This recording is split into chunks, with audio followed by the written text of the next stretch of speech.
Hiroshima, बम से पहले का शहर। कभी किसी ने सोचा था कि एक सुंदर, शांत और संस्कारों से भरपूर शहर अचानक एक दिन राख में बदल जाएगा। यह कहानी है हिरोशिमा की, एक ऐसे शहर की जिसे विज्ञान की एक गलती और युद्ध की जिद ने इतिहास में सबसे दर्दनाक अध्याय बना दिया।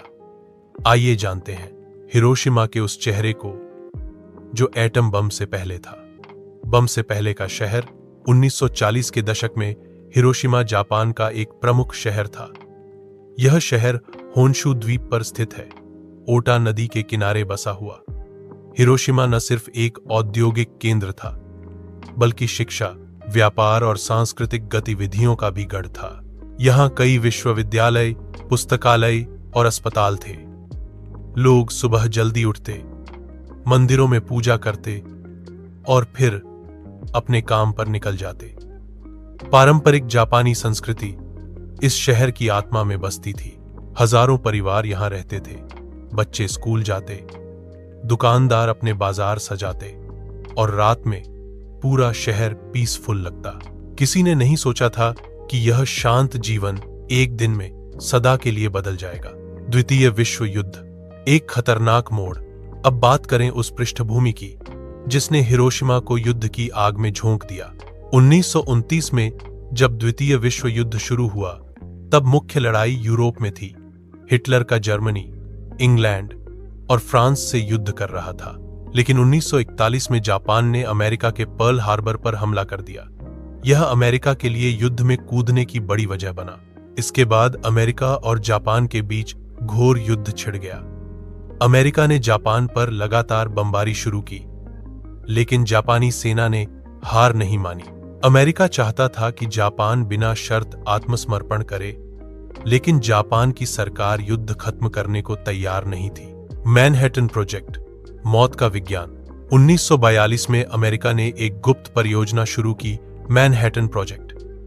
यह एक वैज्ञानिक अभियान था जिसका उद्देश्य था दुनिया का सबसे घातक हथियार बनाना, परमाणु बम। इस परियोजना में अमेरिका, ब्रिटेन और कनाडा के वैज्ञानिक शामिल हुए। मुख्य वैज्ञानिक थे रॉबर्ट ओपेनहाइमर, जिन्हें परमाणु बम का जनक भी कहा जाता है। परमाणु ऊर्जा को हथियार में बदलने के लिए यूरेनियम 235 और प्लूटोनियम 239 का उपयोग किया गया। 3 साल के भीतर दुनिया का पहला परमाणु बम तैयार हो गया और 16 जुलाई 1945 को न्यू मैक्सिको में उसका परीक्षण किया गया, जिसे ट्रिनिटी टेस्ट कहा गया। इस बम की ताकत देखकर वैज्ञानिक भी सन्न रह गए। अब लक्ष्य चुना गया, हिरोशिमा। अब सवाल ये था, इसका इस्तेमाल कहां किया जाए। अमेरिकी सेना ने कई जापानी शहरों की सूची बनाई, कोकुरा, नागासाकी, क्योटो और हिरोशिमा। क्योटो को हटा दिया गया क्योंकि वह जापानी संस्कृति का हृदय था। हिरोशिमा को चुना गया क्योंकि यह एक प्रमुख सैन्य केंद्र था। शहर में कोई अमेरिकी युद्धबंदी नहीं थे। यह अभी तक किसी बड़े हमले से प्रभावित नहीं हुआ था। इसलिए हिरोशिमा को लक्ष्य बनाकर लिटिल बॉय नामक यूरेनियम आधारित एटम बम तैयार किया गया। जाट मिशन की तैयारी 6 अगस्त 1945 सुबह का वक्त। अमेरिकी वायुसेना का B-29 बमवर्षक विमान एनोला गे टिनियन द्वीप से उड़ान भरता है। इस विमान में मौजूद बम है लिटिल बॉय। इस बम का वजन था 4000 किलो से ज्यादा और इसकी ऊर्जा इतनी अधिक थी कि एक हटके में पूरा शहर खत्म हो सकता था। विमान में शामिल थे pilot colonel Paul Tibbets bombardier, major Thomas Ferebee और 10 अन्य सैनिक। उन सभी को आदेश था, बम गिराओ और वापस लौट आओ। उन्हें नहीं बताया गया था कि यह इतिहास का सबसे बड़ा नरसंहार साबित होगा। अब हर हिरोशिमा में सुबह की शुरुआत 6 अगस्त 1945 की सुबह। हिरोशिमा एक सामान्य दिन की तरह जागता है। बच्चे स्कूल जा रहे थे, व्यापारी अपनी दुकानों को खोल रहे थे, महिलाएं घर का काम कर रही थीं और कुछ लोग मंदिर में प्रार्थना कर रहे थे। सुबह 8:15 AM का समय हुआ। लोगों ने ऊपर आकाश में एक विमान देखा, लेकिन उसे नजरअंदाज किया क्योंकि ऐसे विमान अक्सर टोही के लिए उड़ते थे। किसी को पता नहीं था कि अगले 10 सेकंड में इतिहास बदलने वाला है। जब मौत आकाश से बरसी। कभी कभी इतिहास की सबसे भयानक घटनाएं बिना किसी चेतावनी के घटती हैं। 6 अगस्त 1945 को हिरोशिमा पर जो हुआ वो केवल एक बमबारी नहीं थी, वो इंसानियत पर किया गया ऐसा हमला था जिसकी गूंज आज भी सुनाई देती है। 8:15 AM जब आकाश फटा सुबह 8:15 बजे, जैसे ही एनोला गे विमान हिरोशिमा के ऊपर पहुंचा, मेजर थॉमस फेरेबी ने बम गिरा दिया। बम का नाम था लिटिल बॉय। वजन लगभग 4000 किलो, लंबाई 10 फीट, यूरेनियम 235 आधारित। यह बम जमीन से लगभग 1900 फीट ऊपर फटा और 10,000 डिग्री सेल्सियस तापमान उत्पन्न हुआ, सूरज से भी ज्यादा गर्म। बम का विस्फोट सेकंडों में तबाही, 0 से 3 सेकंड में एक तेज चमकदार रोशनी फैली जैसे सूरज ने जमीन को छू लिया हो। तापमान इतना तेज था कि आस पास के लोगों की त्वचा तुरंत जल गई। कुछ लोग जो सीधे बम के नीचे थे, उनके शरीर भाप बनकर उड़ गए। इमारतें कागज की तरह जल गईं। पेड़, पुल, सड़कों के किनारे सब राख हो गए। 4 से 10 सेकंड एक जोरदार धमाका हुआ। शॉकवेव पूरे शहर में दौड़ गई। कांच की खिड़कियां, दरवाजे और दीवारें चकनाचूर हो गईं। लोग छतों से उड़ गए, जमीन पर गिरे और जलते हुए घरों में फंस गए। 10 से 60 सेकंड हवा में राख और धूल की एक काली छतरी उठी, मशरूम के आकार की, जिसे आज हम कहते हैं मशरूम क्लाउड। इसकी ऊंचाई लगभग 60,000 फीट तक पहुंची। जो लोग बम गिरने के केंद्र हाइपोसेंटर से थोड़ा दूर थे, वे भी नहीं बच सके। लोगों के कपड़े शरीर से चिपक गए, त्वचा झुलस गई और आंखें अंधी हो गईं। कुछ लोगों के शरीर पर सफेद कपड़ा था, वे बच गए, लेकिन जिन पर काले कपड़े थे उन्होंने पूरा ताप सोख लिया और वे जल गए। कई लोगों के शरीर की छाया दीवारों पर छप गई क्योंकि वे तेज रोशनी में जलकर वहीं समाप्त हो गए। बम गिरने के कुछ ही मिनटों में पूरे शहर में आग की लपटें उठने लगीं। लकड़ी के घर जलने लगे, पेट्रोल और गैस के स्टोर फट गए। पूरा शहर एक आग के समुद्र में बदल गया। जो जिंदा बचे थे वे भागने की कोशिश कर रहे थे, लेकिन चारों ओर आग थी, जलती हुई इमारतें थीं और चीखों से भरा हुआ वातावरण। अस्पताल जो नहीं बचे हिरोशिमा में, उस समय लगभग 90 डॉक्टर थे, लेकिन बम गिरने के तुरंत बाद सिर्फ 10 डॉक्टर जिंदा बचे। अस्पताल जमींदोज हो चुके थे, दवाइयां जल चुकी थीं, नर्सें और मरीज सब राख हो चुके थे। जिन्होंने किसी तरह जान बचाई वे खुले मैदानों में एक दूसरे की मदद कर रहे थे। एक महिला डॉक्टर की डायरियों में लिखा है, मैंने अपनी आंखों से देखा एक बच्चा अपनी मां को तलाश रहा था, जबकि उसकी मां जलकर काले कोयले में बदल चुकी थी। हजारों बच्चे स्कूल में थे। बम गिरते ही स्कूल की छतें गिर गईं, बच्चों के कपड़े जल गए और उनकी चीखें पूरे शहर में गूंज उठीं। एक 12 साल के बच्चे की कहानी मिलती है जो अपनी किताबों में कुछ लिख रहा था। बम की चमक के बाद उसने जो अगली चीज देखी वह अपने दोस्तों की जलती हुई लाशें थीं। बम गिरने के बाद कई लोग पानी के लिए तड़पते रहे। रेडिएशन के कारण लोगों को तेज प्यास लग रही थी। वे पास की नदियों की ओर भागे, लेकिन नदी का पानी भी गर्म हो चुका था। लोग जलती त्वचा के साथ पानी में गिर गए, कई वहीं डूबकर मर गए। हर रेडिएशन का असर बम से केवल विस्फोट ही नहीं हुआ, उसके बाद जो रेडिएशन फैला वो और भी खतरनाक था। कुछ लोग जिन पर सीधे असर नहीं हुआ था धीरे धीरे मरने लगे। बाल झड़ने लगे, त्वचा पर छाले पड़ गए, खून की उल्टियां होने लगीं। महिलाओं को गर्भपात हुए, बच्चे विकृत पैदा हुए। यह रेडिएशन हफ्तों, महीनों और वर्षों तक चलता रहा। मृत्यु का आंकड़ा पहले दिन ही करीब 70,000 लोग मारे गए। एक हफ्ते में यह संख्या 90,000 से 1,00,000 20,000 हो गई। अंततः यह आंकड़ा 1,60,000 के पार चला गया और यह सब सिर्फ एक बम से हुआ था।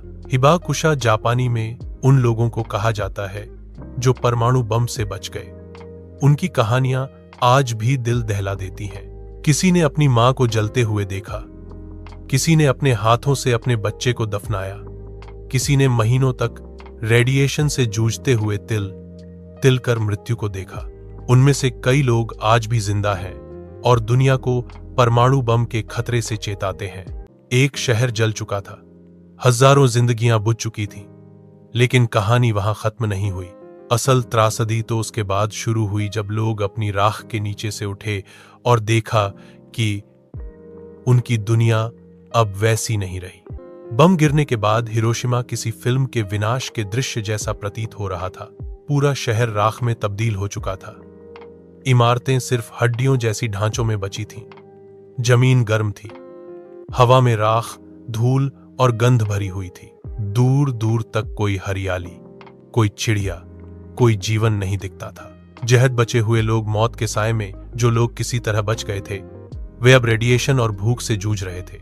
उनके शरीर पर छाले, झुलसी हुई त्वचा, बहता हुआ खून और घाव थे जो कभी नहीं भरते। कुछ सामान्य लक्षण जो बचे हुए लोगों में देखे गए: खून की उल्टियां, तेज बुखार, बाल झड़ना, त्वचा से खून बहना, अंदरूनी अंगों का नष्ट हो जाना। इन लोगों को आज हम कहते हैं हिबाकुशा। समाज में भी अपमानित किया गया। लोग डरते थे कि कहीं उनसे बीमारी न फैल जाए। उनके साथ कोई शादी नहीं करना चाहता था, न नौकरी मिलती थी, न सामाजिक सम्मान। युद्ध के बाद की यह सामाजिक मार मानसिक त्रासदी से कम नहीं थी। डॉक्टरों की पीड़ा, जो डॉक्टर और नर्स बच गए थे, उनके पास न दवाइयां थी, न उपकरण, न अस्पताल, न खाना। एक डॉक्टर ने लिखा, मैं रोज सैकड़ों लोगों की मौत देखता था, लेकिन किसी को भी मदद नहीं कर सकता था। यह मेरी जिंदगी की सबसे बड़ी हार थी। बम गिरने के बाद के हफ्ते, पहला हफ्ता, हजारों शव सड़कों पर बिखरे थे। जिंदा लोग बिना इलाज के धीरे धीरे मर रहे थे। भूख, गर्मी, रेडिएशन, संक्रमण, चारों ओर मौत। दूसरा हफ्ता, अमरीकी सैनिकों ने राहत पहुंचाई। अस्थायी अस्पताल बनाए गए, शवों का अंतिम संस्कार शुरू हुआ। महीनों बाद शहर की सफाई शुरू हुई। कुछ इमारतें खड़ी की गईं, लेकिन रेडिएशन का असर बना रहा।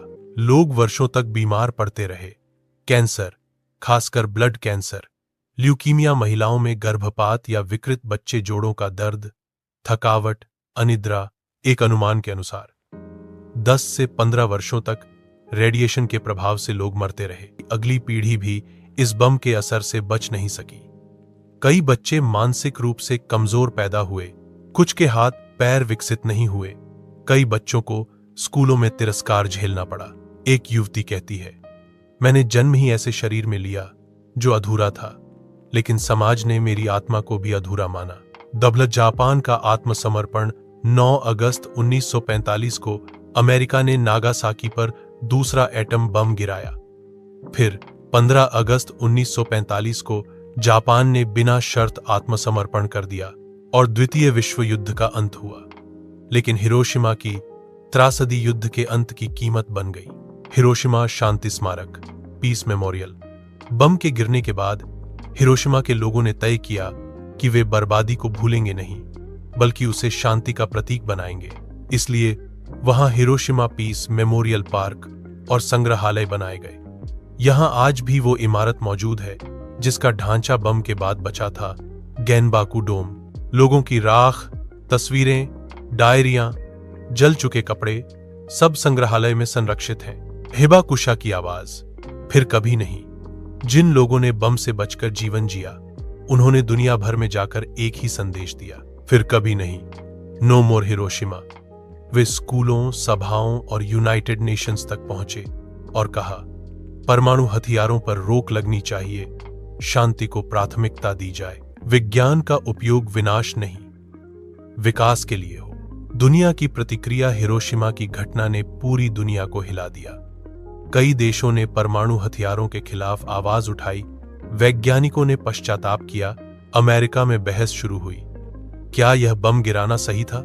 रॉबर्ट ओपेनहाइमर, जिन्होंने बम बनाया था, ने कहा, अब मुझे मृत्यु प्रतीत होता है, संसार का विनाशक। Now I am become death, the destroyer of worlds. क्या अमेरिका को हिरोशिमा पर बम गिराना चाहिए था? क्या जापान बिना बम के भी आत्मसमर्पण कर देता?